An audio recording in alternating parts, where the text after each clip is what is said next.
Do you know someone in foster care? Have you been in foster care? Do you have a child in foster care? Are you a grandparent or relative caring for a family member? Are you considering becoming a foster parent? Then tune in every Wednesday at 3 p.m. to Fresh Start Today on WNOV 860 AM to engage in thought-provoking conversations with families and providers about child welfare services, both locally and nationally. Together, we can save our children.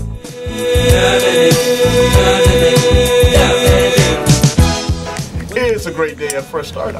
This is Fresh Start Today. I'm sorry, I think I'm answering the phone at the office. But my name is Jermaine, and I am your host today of Fresh Start Today, along with Sean Roby. And we have in the studio our very special guest and friend of the program, Dr. Ramel Smith. Good evening, good afternoon, gentlemen. Hey, it's good to be here. And we just want to give a shout out to our engineer, Keon, and to our videographer, Mr. Tony Cash. He always does a great job in filming the program.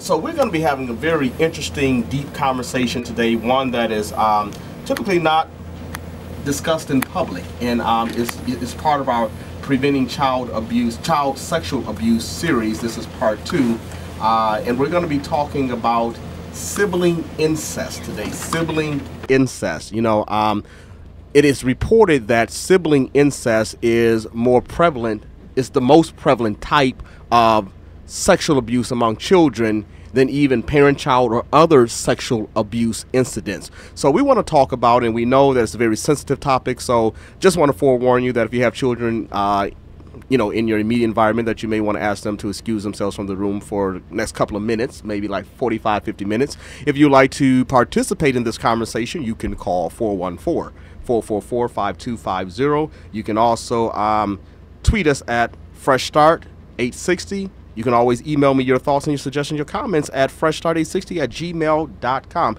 So again, we're going to be talking about sibling sexual abuse and incest today on the show.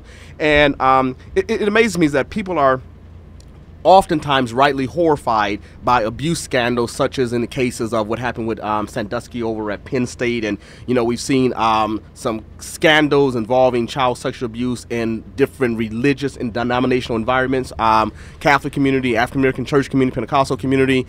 So child sexual abuse and incest is nothing new. It's something that is old, reported in biblical times between Abraham and Sarah, his sister, you know, Lot and his 2 daughters. And we can just name examples after examples of how sibling incest has been a reality, but one that is really difficult to talk about. And so we're going to carefully approach this topic today. According to research, 1 in 3 to 4 girls and 1 in 5 to 7 boys are sexually abused by the time they turn 18, and an overwhelming incidence of which happens within the family. And so when we look at these statistics and we look at how prevalent this is, it definitely warrants a sensitive conversation around this. So let me ask you some questions. Let's talk about definitions first. You know, Dr. Smith, can you tell us, what is sexual abuse? Is it different than sexual assault? And then, because we're centering this conversation around incest, what is incest? Okay. Well, generally, when we think about sexual assault, we go into more of a criminal range. So abuse obviously can lead to assault.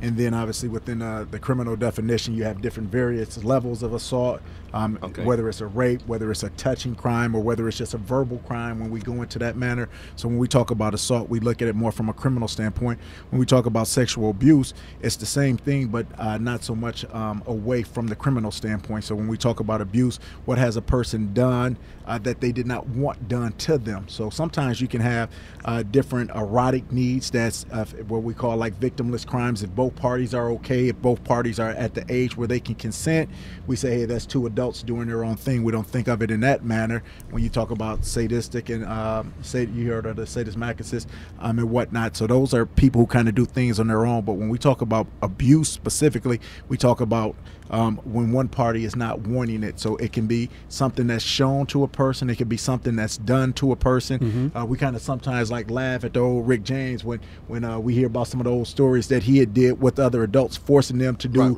certain things. And we say that in a joking manner, but that is a form of abuse whenever you hold someone against their will or have them do something that they rather not pertain into. And the one thing also about abuse is, as far as the mental aspect of it, because there are some things that can be done mentally that's just as damaging that can be done physically also.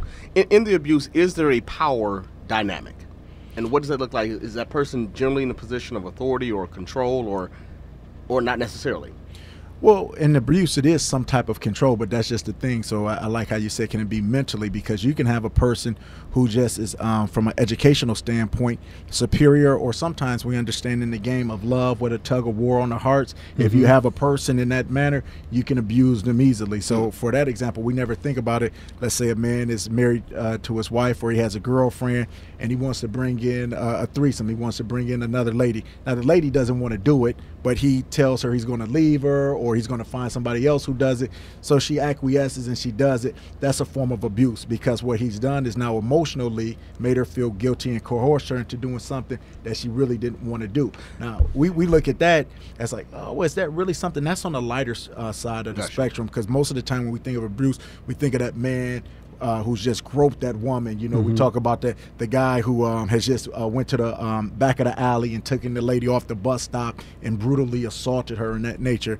But if you remember, like in some of the old movies, you see the guys with the trench coat who were naked and they love to flash people. Right. That's a form of abuse. So when I talk about abuse, I want people to open up their mind on the whole spectrum of what it is, because most of the time when we look at it, we look at the violent and aggressive form of taking something, but not in every way in which it can be done. And that's so very important, because as we start to talk about specifically sibling and incestuous abuse, we think about all of the settings in which it can happen. We always talk about stranger danger, but we know that a lot of the time the trouble comes from within. The homes within, from those who we love, from those who we trust, those who we are well acquainted with. And I don't think we can really talk about that piece enough, around stranger danger, and how that, how do we get children and young adults to start thinking about that my predator could be my father, it could be my sister, it could be my mother, it can be my uncle, my grandfather. And in most cases, we're seeing that these types of abuse and assault comes from within the family setting. So, Mr. And actually, I just want to add to the entire power and control component with, in a lot of instances, that's what it looks like. It's the clergy person with someone in the church, or it's an older child versus a younger child, mentor, or coach, mentor, somebody bigger in size physically and somebody smaller. So just to add to that power and control component. So let's talk about incest. What is incest in a general sense, an adult population? What do we perceive incest to be? I think when we talk about incest, really what you're talking about is close sexual relationships between blood-related siblings. Blood. What is it, just restricted to siblings, or can that be, is incest an example between a child and Uncle George, between a little girl and her father, or a cousin, a second cousin or first cousin? Yeah. What I generally try to tell people when they look at it, I think about, who does the law allow you to marry? Sometimes you have those kind of people down south, you say, oh, you must have married your first cousin. It's kind of the joke. Well, Jerry Lee Lewis did. but that was the thing. But like, to kind of allude to your biblical reference with Abraham and Sarah, they were brothers and sisters. They were half brothers and sisters. But during those times, it was very common for you to marry within, because you wanted to keep all of the money, all of the power within the family. So that was one way in which you did that. But obviously, as we started to recognize some things from genetic standpoint, as far as different diseases and defects that could coming too close to the DNA, they started to spread it out. Now I think you can marry after your third cousin. I believe it's third or fourth. And even that's kind of frowned upon, in some circles and whatnot, because you just understands the closeness and relatedness. But that goes to your question. When we talk about incest, we're talking about those close relationships specifically from a bloodline. But that's the fuzzy part I think we deal with in the black community, because we deal with a lot of what we call fictive kin, and that's when somebody's not your blood relative, but that's your family. What you say, hey, well, that's my cousin. Is that like the Bobby, Christina Brown, and Nick Gordon type of situation? I think it's exactly like that. Or even when you think about different people, Morgan Freeman. As far as raising up a granddaughter that wasn't biologically his, but then come together, and you're like, okay, it's just something not right about that. So even if it's not from a DNA standpoint, we think of this. if you grow up as my family, like my family, you're my family. So anything that crosses or violates that line comes into a hazy way as far as not being appreciated. But from a law, legal standpoint, from if you want to talk about more psychological jargon, when we talk about incest, we're talking about close relations among those who are blood related. You know, I was reading that in the step component that there's a higher incidence of incest when stepfather, stepbrother, blended families, that puts kids and children at greater risk.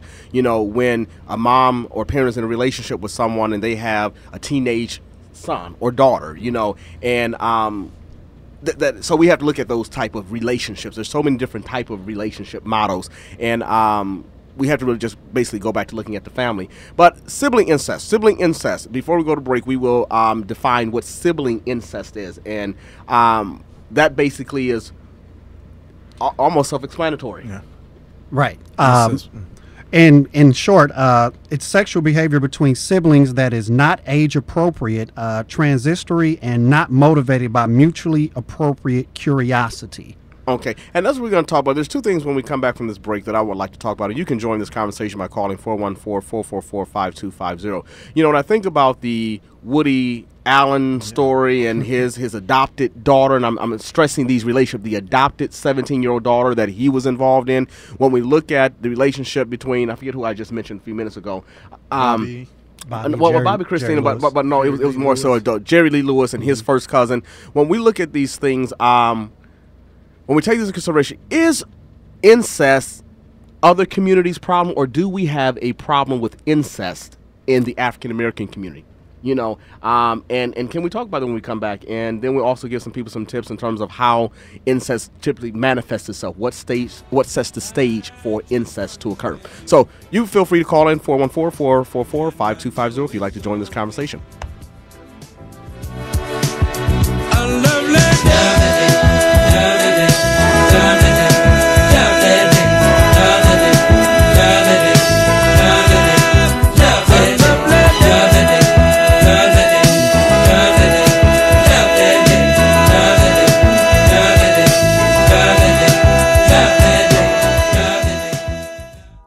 Sunlight hurts my eyes, and something without warning, love, bears heavy on my mind. Then I look at you. Good afternoon. You're listening to Fresh Start Today. I'm your host, Jermaine Reed, and I have in the studio with me Mr. Sean Roby and Dr. Ramel Smith, and we're talking about sibling sexual abuse and incest. And hopefully by the end of this conversation, we will have provided some quality information that will help parents identify what is healthy, what's not healthy, what is incest, and how it can be prevented. And then also, if they identify that it's actually happening, how can the family and all individuals of the family be supported in that type of situation? So before we went to break, we were kind of, the question was put out there, in terms of whether or not incest is just other communities' problem, or whether or not we actually have a legitimate, serious problem within the African American community, and how do we typically deal with incest if we know that it's a problem? Well, I think first and foremost, it's not directed to one ethnicity or one cultural group. This is something that happens across the board, socioeconomic status, the wealthiest to the most living under poverty line, under the poverty line, excuse me. So this is something that just happens, and unfortunately it happens on a day-to-day so it doesn't basis. discriminate. Not at all. Okay. In communities, and we can talk from African American perspective, how have we typically responded to incest? And we know that incest is basically an unpermitted relationship, sexual relationship between two relatives, and particularly first degree or even maybe second degree relatives, where it's just kind of frowned on. It shouldn't happen. So how do we typically deal with that? Well, you know what? I think a good thing to kind of input at this time is this lady named Kubler-Ross, and what she talks about is the grief cycle. And I think it's so apropos for this time, because through the grief cycle, you go through 5 phases. You go through denial, you go through anger, then some bargaining part, then you go through depression, then you go through acceptance. And I think that's how we've dealt with it, because whenever you find out somebody who you loved has done something this egregious, it's a lot of things. It's like a death of that person, of how you see them. So the first thing, what I think we've done a lot of times in our communities, we've denied it. That didn't happen. Quit lying on your daddy. Your daddy never do that. Your daddy love you. Your daddy a good man. He'd never do that. You know. And so we would tell people it didn't happen. You know. And then sometimes we get angry, and that's when you say, "Oh, let me get my gun." Oh, what you do to my daughter? Pow. You know, it's like let me beat you up, because what's the first thing we think of as fathers with daughters? Let somebody, man, touch my daughter. Let him do this. What I'm gonna do? Our first thing is I'm gonna get retaliation. I'm going to get revenge. And even if it's within a family member, you know, you say, hey, you talk about your biblical examples, when King David, son, Tamar his and daughter, Adonijah and Absalom, what did he do? He went and killed his half brother, because he said, this is my full sister. You took advantage of her, and what I'm going to do, I'm going to make you pay for it. So just like when things happen where it says nothing new under the sun, it's the same type of way. When Jacob's son daughter was raped, Dinah, what did they do? They went in, had them guys circumcised, so they could not just kill one, but kill the whole community. So when we think about what have we done in the past, whenever somebody in our family is wrong, we've denied it. But we've been at an anger state where we would act out. Go ahead. Well, I'm thinking about in the context of family, it's one thing when someone outside of the family offends a victim, and then we're ready to tear up the whole neighborhood, you know. But when it's daddy that's sleeping with the daughter, or the son, or with the son, or you know, how do we deal with that typically? Because that is what is happening, you know, in more incidents than not. I think in the past we did the denial part. Okay. So it didn't happen. This person would never do that. I think that's where you see a strange relationship. They say, hey, hold on. How come he used to be here all the time? Now he here not more. He ain't here no more, because they've just been gone. You know, they ain't dead, but they say, don't come back around here no more. You know, this is where you leave. This is where you exit. I think now, as our society has changed, you see kids calling, you know, the cops on their parents. I think people are now more likely to turn in relatives sometimes when they see different things like that going on. You see a mother pack up her kids and leave, even if she doesn't turn a person in. So between denial, not saying that it didn't happen, not wanting to believe it. Shock. Even if we just look at, you know, I look at pop psychology, pop culture, and the movie Precious. And even though that was a fictitious movie, it was a composite of a whole lot of different real characters that came in. And one of the things that was so glaring about Monique, when she knew the father, her husband, her mate, who was the father of this daughter, was still having relations, she was like, what's going to happen with me? If I kick you out of here, I ain't going to have nobody. So you kind of got to suffer for me to get through this. So when we look at the dysfunction within it, sometimes we just let the dysfunction exist and hope that it's magically going to disappear, or that it doesn't really, it's not as harmful as most people say. Well, one of the myths, and I'm glad you brought up a piece about the word dysfunctional, because one of the myths is that incest typically just happens within dysfunctional families. And so I guess we have to go into define, okay, what is functional, what is dysfunctional family, you know. But it's quite evident based on what Mr. Roby was sharing, that incest happens from so many different backgrounds, you know. In functional family, in well-to-do, rich families, famous families, you know, incest happens every single day. So let's talk about what some of those myths are surrounding incest. One of them is that children lie about it. But all the research shows that 98% of the cases where a child is saying that somebody touched me, that it actually happened. And so that speaks to the point that you're talking about, Dr. Smith, that parents need to believe their kids when they come to you and tell you that daddy, brother, mama, cousin, granddaddy, whatever did this, that they really need to investigate that. And Well, no, I was just going to say, so what happens so oftentimes in the past is if we did tell somebody, that brought the system inside of your house, inside of your business. And that's what people say, you know what, we're just going to keep this in-house. We'll handle it like that. Is that a barrier to prevention, to treatment? Barrier to treatment? And yeah, definitely, because it's a distrust of the system. When you say the people who I think are supposed to help me, I don't have confidence that they will adequately help me. In fact, they may make the situation worse. You say, well, let me handle this on my own, even though I'm not capable of handling it. So I think that's a big thing. So when we talk about if you believe your children is lying, I told my parents when I worked at Children's Hospital in the trauma department working with sexually abused children, if a kid tell me that something happened, I know one of three things happened. Okay.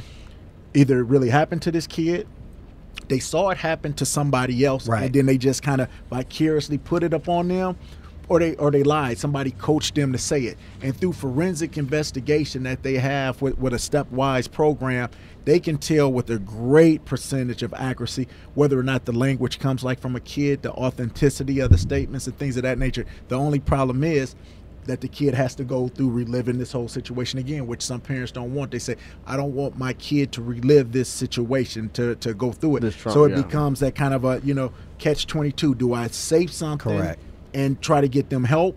Or do I not say nothing so I don't have to exploit them inside of this system again? So is it important that we as parents teach our children or give them permission to have voice and to talk about what's happening to them? That is paramount when we talk about counteracting the myths. The best thing when we talk about incest is education of the kids. Okay. Now, obviously, if it's a 2-year-old that can't speak, that's pre-verbal or whatnot like that, there's not much we can do from a physical. We have to be real attuned to their body to see if there's any changes. But once we're talking about a child who has the ability to talk, that verbal child, we want to start to impress upon them what is a good touch, what is an appropriate touch, where they should not be touched. And most people, I think in the right manner, they want to say, don't touch me in those private areas, on my chest, on my bottom, on my private area. And those things are good. But what I also tell parents, and I tell my own children, I said, if somebody touches you on your wrist, somebody touch you on your shoulder, if they touch you on your thigh, that makes you feel uncomfortable, you let me know. Someone touches that doesn't necessarily mean that's what that person is doing. But if something doesn't feel comfortable, you tell them, please don't touch me like that. And what we have to do is to let them know,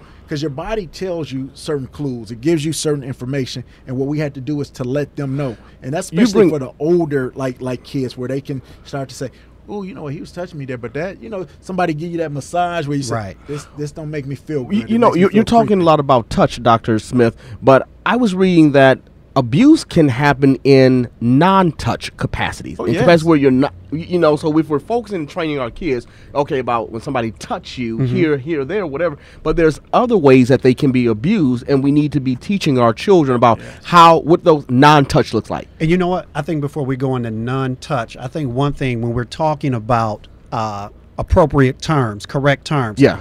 When children are small, what we do is we teach them eye, nose, mouth, ears, but we stop there. Okay. We need to teach our children every body part with the correct terms. Yeah, right. And I think also what is important too is relationships.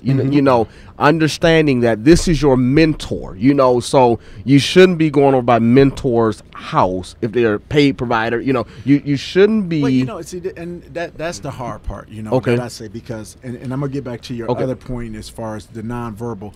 But when it comes to that, what has happened is this, and this goes into your point, so it neatly ties. People who are groomers fool us from the good people. Correct. Because it might be a mentor who is sincere. Hey, come by here.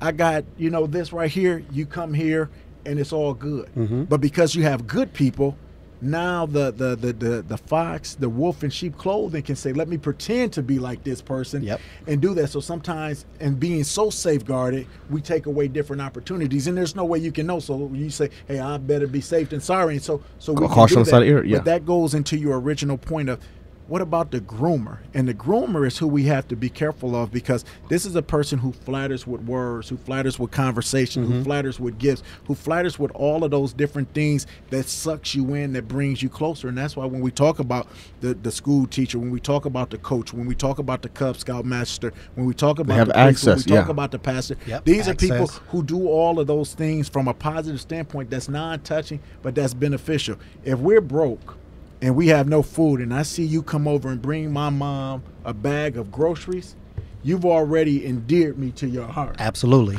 If we look at from even a different standpoint, Sugar Ray Leonard, the boxer, everybody know him, gold medalist, multi-weight class champion.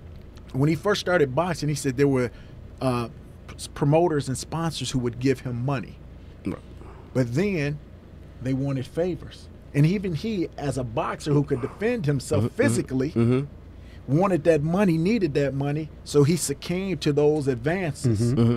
And so when we think about that, we have to think about now if a boxer, somebody who has the physical presence, and if you listen to Sugar Ray Leonard, he was a very intelligent man, could be manipulated. How much more could somebody smaller, younger, innocent child? But let's bring it back into the context of the family, you know, because that's where the incest come to play, and how that there can be groomers in the family, there can be offenders and perpetrators right there in our family, and that we need to be on guard and teach our children to be. And and here's the other piece too. Sometimes we know something about a relative. Yeah. Or let's bring to foster care setting. We know something about this child's history as a case manager, as a behavioral health, and we don't share that information with the referring agency or with a foster parent. And not only do you put that child in a precarious position, a delicate position, but you also place other children at risk. Not just the children of those homes, but the children we go by our families for a holiday dinner. And when you talk about awareness, it's so important that we have this information so that we can put the proper supervision in place. And see, this is a great question what you say, because this is why it doesn't happen and where we have to be stronger. Wherever you go, anybody who's attached to any type of sexual molestation, as a predator, as a person like that, they're not wanted. They are a plague. It's like leprosy. Stay away, unclean, get away. And so that's why a lot of people sometimes are hesitant to say what their child has gone through or what their child has done, because they want them to have a fresh start, so to speak. And as it relates to that, and so they put other people at danger, not thinking about the other children, but thinking about how can I safeguard for this kid so they're not pigeonholed into this their whole life. Well, we have a very big topic here, and we have so much ground to cover in a short period of time. Now, we want to keep the conversation going, but if you would like to join this conversation at 414-444-5250, 414-444-5250, feel free to join in. The question that I have, this is the $1 million question. I mean, is sexual activity between siblings normal? And when is it more than just child's play? How do we know as parents? That's a great question. Is it normal? The answer will surprise a lot of people is yes. And what it is because there's a natural exploration, a curiosity that people have and whatnot like that. When we start to look at it as far as, and I'm not saying that you want it to happen, but I'm saying, is it normal where you say, should I be alert? Am I raising a pervert? Am I raising a predator? Right. What we look at is what's the age difference. Now, when we see an age difference, or not even just a chronological age, but a mental age difference. All right, that's important. Yeah. 2 8-year-olds, but one is like 12, a little more advanced. The other one is like 4. Yeah. So that's what we look at. We look and see, is the play age appropriate? Little kids masturbate all the time because you know what? The time. By just serendipity, they're playing, they're touching themselves, and they say, "Oh, that feels good." And it's just like any of us. If you scratch your back and it feels good, you keep scratching it. They come up on something, they do it. Now, if you put this into a hypersexualized society, as you were talking about earlier, Jermaine, before the program start, where people start to see people doing different things, whether it's through television, whether it's through videos, whether it's through movies and television. Because if you look at just regular television now, you see tons very sexualized of information. I remember we never saw that type of stuff growing up. So when you see that in the videos, I was playing a video game. I went to Stonefire on Sunday with my family, and we're playing some riding game, and it's just naked ladies all over, and there's real life naked ladies. And that's so like cartoon. And that's important, Dr. So Smith. they see if it's at Stonefire, a place that's built for kids. Just think about families. How they're Correct. So when little kids see these images, it would be silly for us not to think that they would not participate. But that's, again, where it goes into the parent as far as parenting. Education, I think it all ties back to parenting, quality of parenting. What happens? And if you see that happening,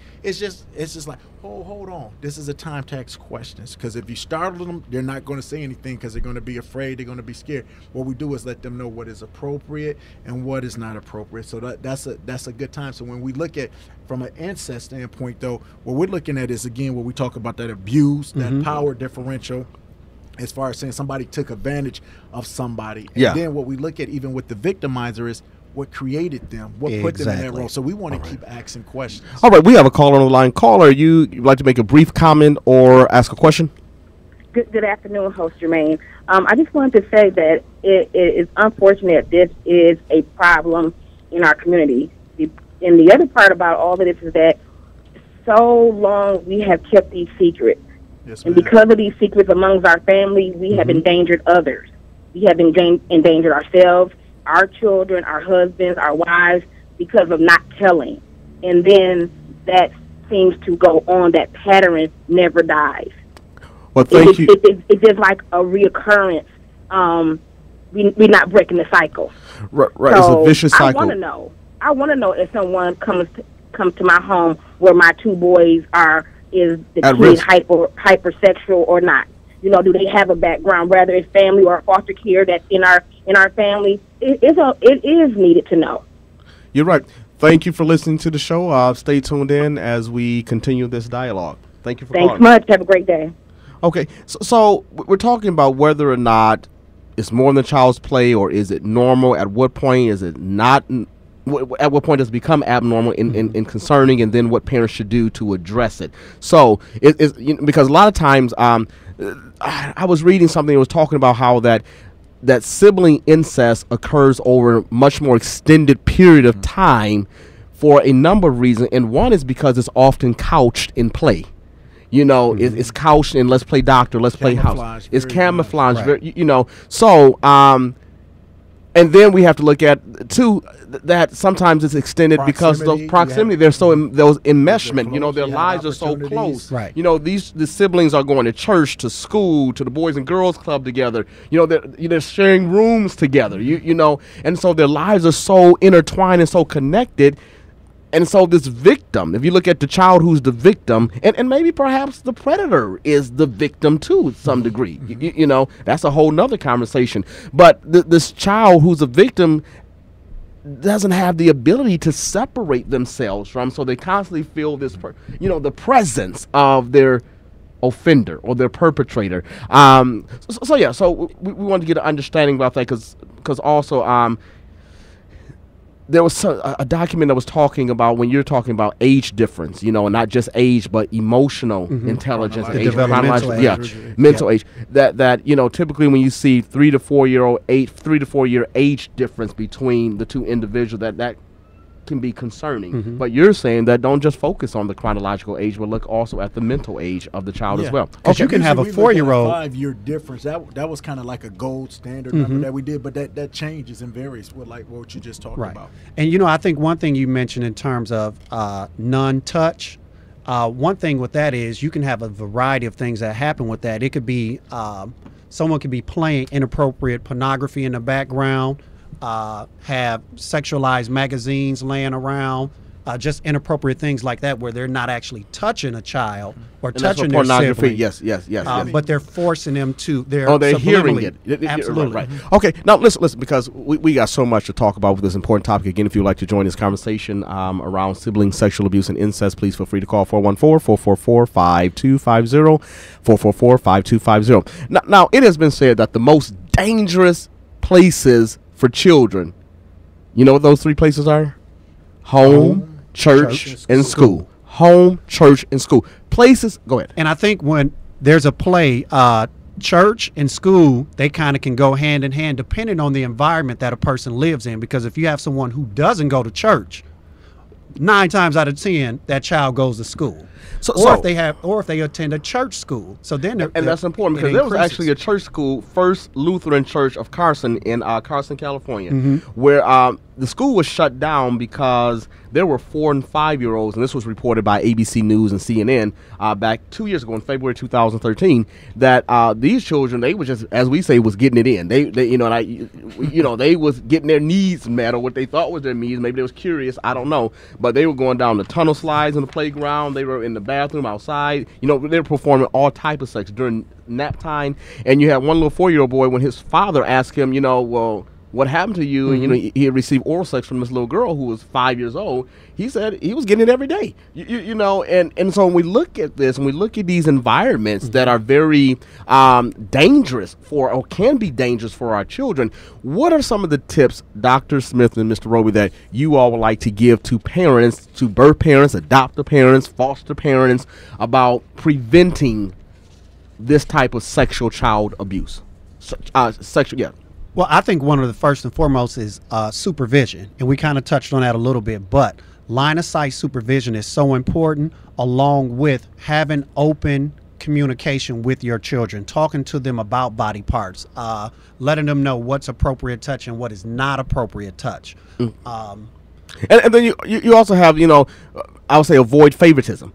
Because typically the child who's not getting any attention is more like the one that will be victimized, by even sometimes the favorite son, and you know what? And because this victim knows that Johnny is the parent's favorite, if I tell, guess what? No one will believe. They're not going to believe me. Correct.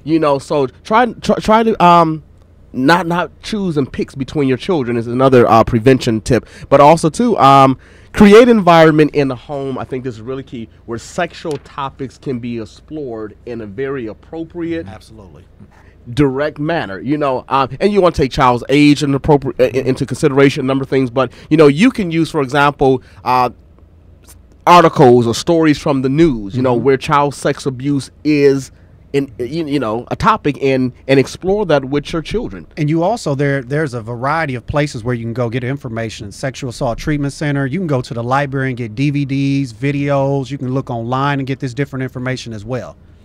Okay, so let's talk. Let's bring this into foster care community, because it's a family setting, But if a large percentage of the children who come into care have sexualized backgrounds, either they are perpetrated against someone or someone has touched them inappropriately, what should our response be in the context of that setting in providing adequate quality care to those children?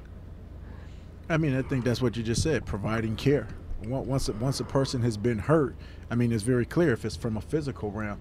If my arm is broke, somebody's going to take me to a doctor. I'm going to get it, replaced, reset. They're going to put a cast on it. They're going to check on it. They're going to put me on different restrictions until it's strong enough for the cast to be removed. And even then, I'll be given some do's and don'ts, what can make this injury reoccur and whatnot like that. I think the same thing needs to be done in the homes, but also in the schools. We've taken away sex education in the schools, and wow, that's powerful. Say, right. We don't want to talk about this. These kids are too young, but the children, the kids are talking. 4 and 5, they're doing it. So they're not only talking about it, they're doing it. And this is common because when I worked at Children's Hospital, I have a lot of friends that work in Milwaukee Public Schools. On a weekly basis, I got called. This happened. Right. What should we do? This happened. And for the teachers and the people working in school, the mandatory reporters, they feel uncomfortable because no principal wants this record up on their school that we're the school that's talked about on CNN and ABC. But it's like the caller said before, the less we talk about it, the more that it gives rise for it to happen. And as you said earlier, what we have to do, we have to educate, and I think your word was the best thing said, line of sight supervision. You have to make sure that even if you can't be there, we talk about that eye in the sky. Well, we talk about different things as far as with safety features and factors, and that's not only for us as for the children, but also for the adults. Because if an adult is in the bathroom, I think it should be 2 adults so somebody can check on them, because that leaves way for a predator. What we have to do is talk about proper safeguards to help all of our people. So we talk about supervision, we talk about education, and we talk about a continual education that bridges from the home and the school. And I agree with you.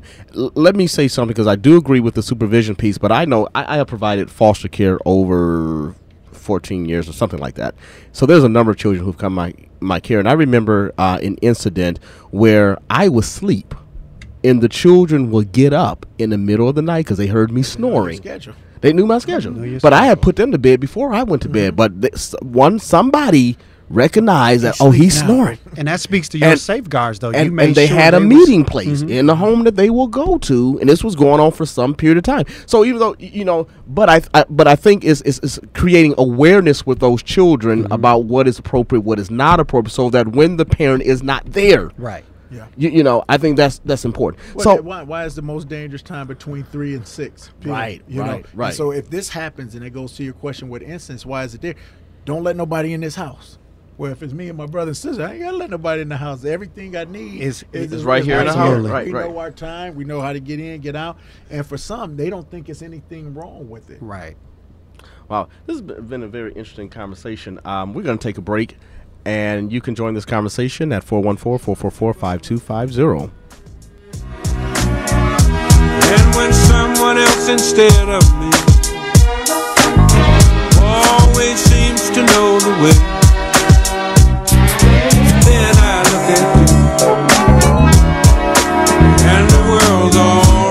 with me.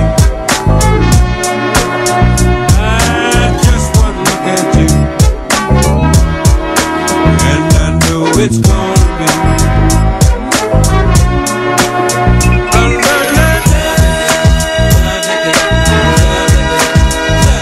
It's gonna be a lovely day, lovely day. It's 50-something degrees outside. You're listening to Fresh Start Today. I am your host, Jermaine Reed, and we have in the studio with us Sean Roby and Dr. Ramel Smith, and we're talking about a very sensitive topic, which is dealing with sibling incest and sexual abuse. So we've covered a lot in such a small period of time, but one thing I want to talk about is the loyalty piece. You know, loyalty in the sense of how do parents protect loyalty or demonstrate loyalty to both their children? One is the victim and the other one is the predator or the perpetrator.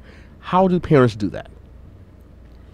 Or how can they possibly do that? You know, because it's got to be difficult. I mean, it's very difficult, but I think that's what we talk about, the early education and supervision. If we do that, the best way to stop a problem is to prevent it from happening. So if you talk about what's going to happen, what will happen, I think that's the best way to do it. But when you start talking about loyalty, I think what the parent has to do is to always go to the child who's most in need of the help at the time. And then, so if a person is there, say, hey, baby, they're going to make you leave because what you did, but mama's going to always love you. I'm going to be here, but because of what you did, I can't protect you from that. You're going to be here. And then for the parent, for the child who's been hurt, say, listen, I still love your brother. I still love your sister. What they did was wrong. It doesn't stop me from loving them, but I don't like what they did, where you separate the action from the person itself, but you try to be there as much as you can for both. No matter what you do, feelings are going to be hurt. People are not going to get all of the help, and they may even blame you later. But as it relates to loyalty, it's just being honest, being open, and trying to be there for them as much as possible. And engaging in both of their therapeutic services. Yeah. But like in an emergency room, the one who needs the help the most is usually who gets the care. And I think that's how you me sitting out there alone out there with the care. But I think, you know, we talk about loyalty, you know, as far as that. I think sometimes that's where manipulation can come in too. Oh, you my mama, how you gonna do this to me? Correct. Right. For the thing, I'm your boyfriend. How you gonna do this? You know, if you tell I was wrong, I ain't gonna do this no more. You know, if you tell them, you know what they gonna do. You know what they're gonna do to me. We got 5 more minutes. What about siblings? Sometimes the dynamic of loyalty between siblings. You know, that the victim does not tell or refuses to tell because they're being manipulated, or the groomer is telling them something like, hey, they're going to take you out of the house, or mama's not going to love you anymore, different things like that.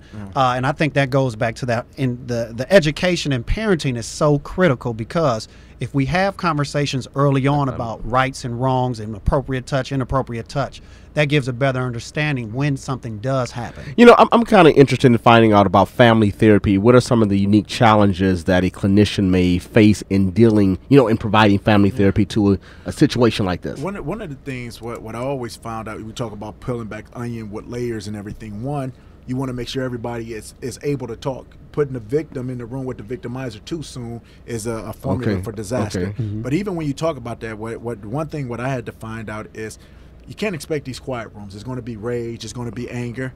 But what happens usually when we're angry and upset? You hit below the belt. The truth comes out.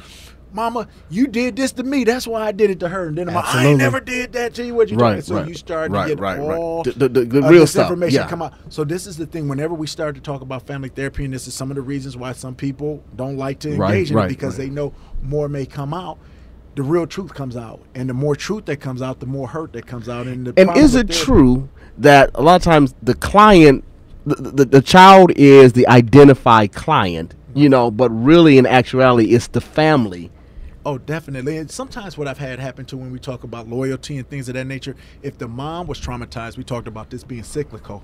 When it happens to her kids, she's traumatized, she's numb, she can't do anything, even though she wants to help, but she's been re-traumatized, it's been re-triggered, and so now she goes back into the mindset of that little girl, and she renders herself as impotent from being able to help the situation. So she wants to deny it, she wants to disassociate from it, to act almost though it didn't happen. So that's sometimes the trouble with it. But we also have the issue where we've talked about the family unit, we've talked about the parents and the child, or the sibling that's been the victim and the one that's perpetrated, but then there's other secondary victims, other siblings. And so in terms of how do we meet all the family members' needs? So because once incest happens in a family, I believe that family is distorted, that it's broken, and I don't know if you can ever achieve a certain level of normalcy. And what does that look like in a family whose lives has been touched by incest? Well, I think it can. Okay. Not to contradict you. What it becomes is a new normal. A new normal. Okay. And you say, it's just like when Daddy dies. Okay. The house will never be the same, but the house continues. Got you. When you look at the stats that you said, 1/3 of the girls are sexually assaulted before they're 18. 1/4 of boys. So when we start talking about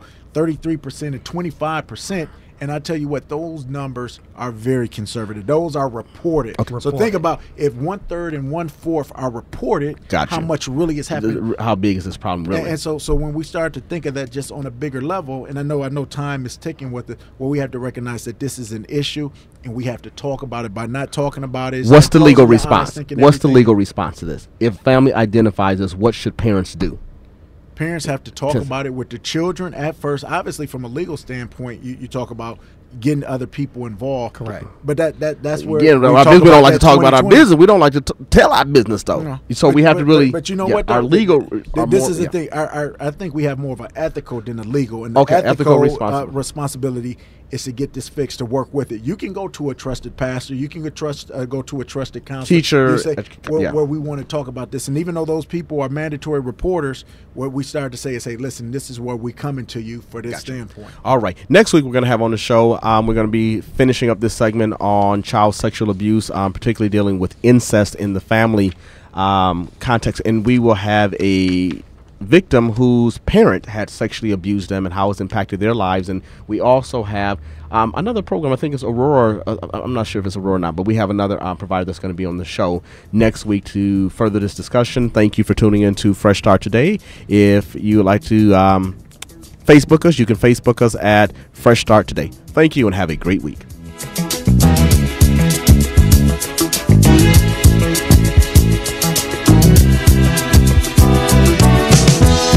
When I wake up in the morning, love, and the sunlight hurts my eyes,